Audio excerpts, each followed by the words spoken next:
thanks to the team who engaged very sincerely in organizing this seminar since last 1 month earlier. I think we have started to make this events happen. So I have to offer very sincere thanks to Nepali team as well as team from NISS CAS. And furthermore, we signed MOU, and that MOU I think will further enhance our cooperation in finding out paths to make Nepal-China strategic partnership with more tangible output in future. So we will continue with the dialogue, discussion, research, and we will make different recommendations. That recommendation finally will be very, very helpful to materialize the situations. So I'm very happy having this opportunity of working with China's think tank, government think tanks, because we are also Nepali think tanks, but very small in size compared to NIS and compared to overall CAS. Today we had, contributed 4 papers for this seminar. Two were related to review of the Nepal-China relationship from ancient to the modern. The relationship before modern China, modern Nepal, and relationship after modern China, Nepal, and the present scenario of the geopolitical transition, which is very fluid, I think.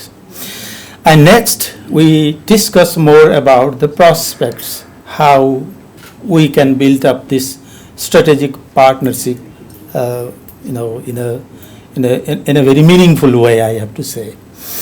So I have to offer a special thanks to all these contributors: paper writers, presenters, reviewers, commentators, and those who offer insight on these issues.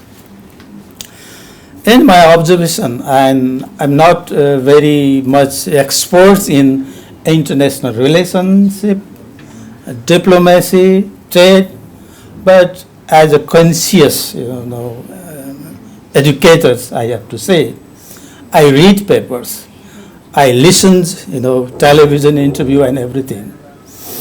So all these things also made me think a little bit differently sometimes, why we are not being able to materialize, the relationship. We make many visits, we make many MOU, many letter of agreement and this and that, but materializing less. So this is questions to me also, because as an intellectual, it's a question to me, as well as question to all of us, all scholars. Academically, we discuss, we present everything, and very beautiful words we can say between Nepal and China relationship, the contribution we get from China in our infrastructure development.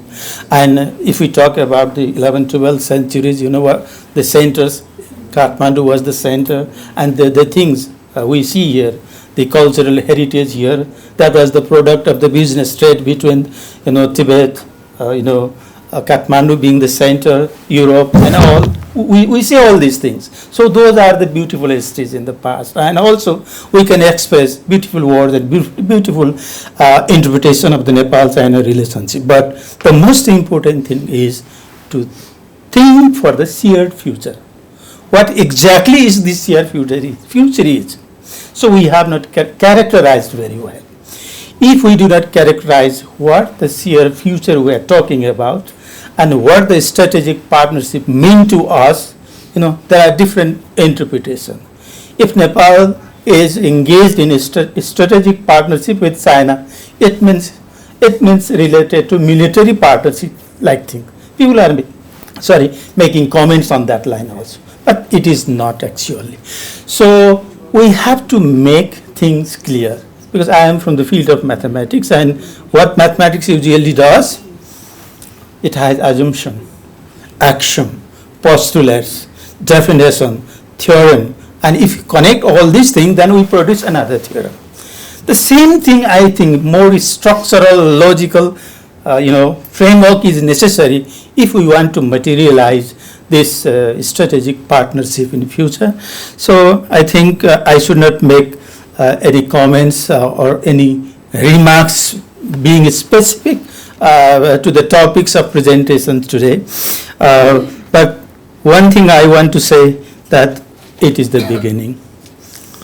It is the beginning. We started this discussion, debate between think tanks, and as think tanks we are very free to make critical observation and more justified observation and presentation.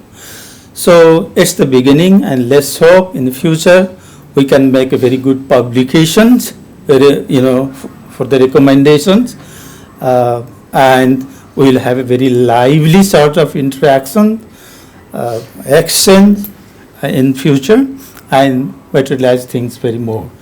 There are so many, Chanji proposed different proposition how strategic partnership, can be made, better, 3-4-3, and many other things, But we have not yet, discussed a lot on these things critically. So it means that we open up the issues, we open up the possibilities for the future, as well as we open up the issues why we could not, materialize the strategic partnership cooperation between Nepal and China at bilateral level at least. So thank you very much to you for giving this opportunity to chair the session, give welcome speaks, and finally say a few words as final remarks. It's my opportunity to thank you very much.